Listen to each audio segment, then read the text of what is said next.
dipersembahkan oleh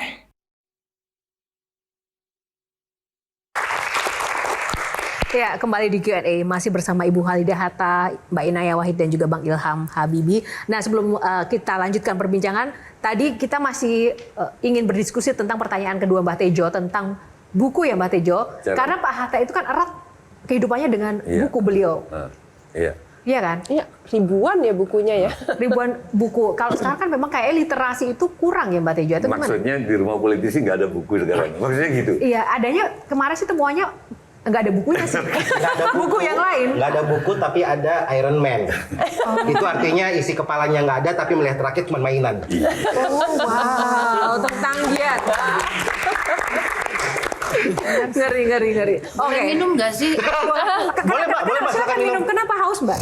Loh, kosong. Kosong ya Mbak ya? Kirain tumbler, nggak taunya anggota dewan. Nggak ada isinya. Aduh, ngeri-ngeri sedap. Baik, Ibu Halidah Hatta, mohon harap bersabar ya malam ini ya. Ibu boleh berkenan menjawab tadi pertanyaan Mbak Tejo? Kalau di rumah memang kalau duduk di mejanya baca buku memang rapi. Jadi pantalon, terus sepatu yang kita bilangnya sepatu sandal ya. Ya, seperti khas orang Sumatera Barat ya. Dan kemeja yang rapi. Tapi kalau mendoakan penulisnya saya sendiri nggak lihat ya. Seberapa sering, seberapa banyak buku yang dibaca Bung Hatta setiap hari Ibu? Bukunya banyak, tetapi tergantung apa yang sedang mau ditulis. Ibu juga sering dipaksa untuk membaca buku atau tidak? Nggak ada pemaksaan, tetapi sudah menjadi bagian dari budaya keluarga ya. Bung Hatta koleksinya buku ya. Kalau Gus Dur koleksinya apa? Sama, buku juga. Buku juga. Kalau Pak Habibie? Sama. Buku. Jadi saya Kesimpulannya apa? Jadi kesimpulannya, seandainya, ini maaf ya, maaf Bu Halidah, maaf ya Mas Ilham. Seandainya sekarang malam ya, waktu itu terjadi penjarahan, sorry, di rumah Bung Hatta, di rumah Gus Dur, di rumah Pak Habibie, orang cuma dapat buku ya.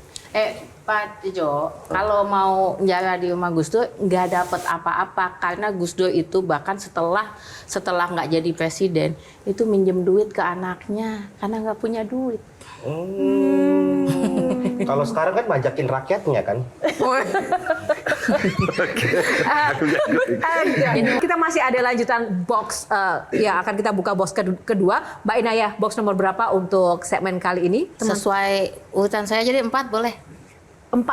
Oke, kita buka box nomor 4. Democracy. Tepuk tangan untuk box malam. Waduh.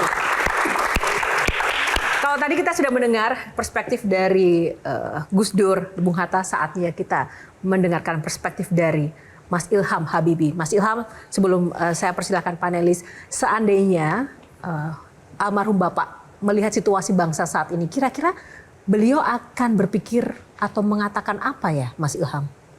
Iya, saya kira Bapak kan sebetulnya fundamennya itu adalah seorang insinyur ya. Jadi insinyur itu pada dasarnya selalu berorientasi kepada solusi. Kita mencari solusi, karena saya juga insinyur. Mencari solusi, menemukannya dan juga implementasi. Jadi kalau kita lihat situasi saat ini, apa sebetulnya akar dari permasalahannya? Demo dan sebagainya buat saya itu cuma puncak dari atau gunung esnya ya. Yang di bawah itu apa? Ya jelas ya, lapangan pekerjaan kurang. Kemudian daya beli masyarakat menurun sekali.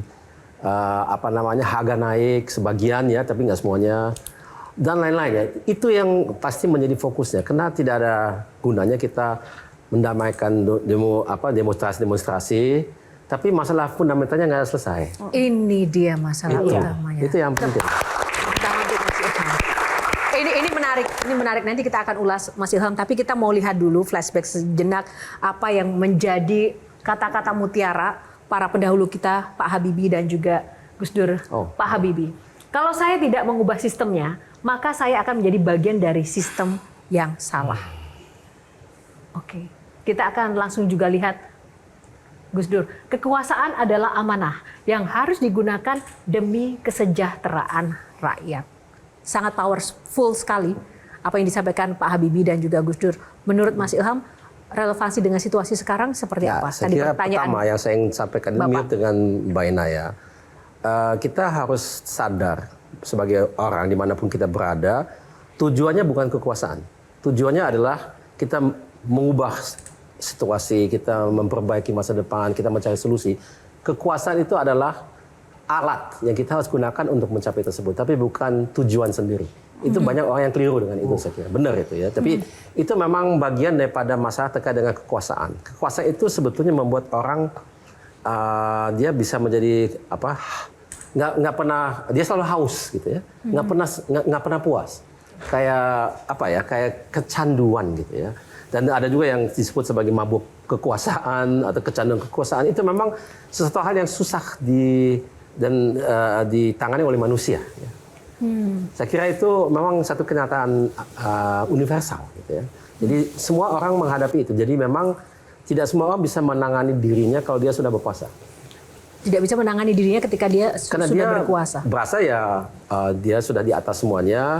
Jadi apapun yang dia lakukan benar dan susah ditantang, sudah dikritik gitu, nggak mau ngalah karena dia sudah berkuasa. Menarik adalah masalah solusi. Iya. Ya, dan menurutku ya benar, demo aspirasi itu adalah hal yang wajar di politik, di pemerintahan. Goncangan-goncangan itu hal yang biasa.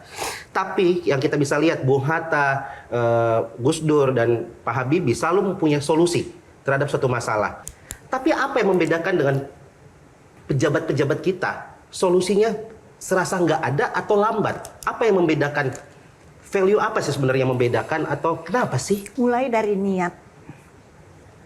Kalau mau menjadi abdi negara, niatnya ya harus itu.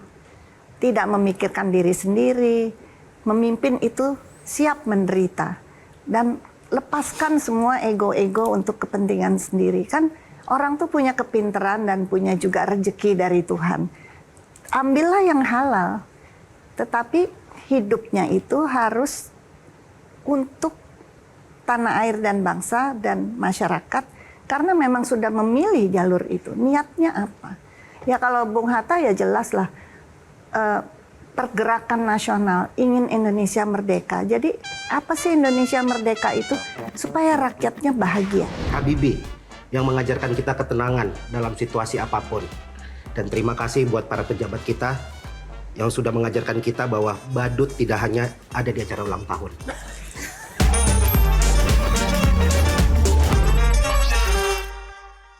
Dipersembahkan oleh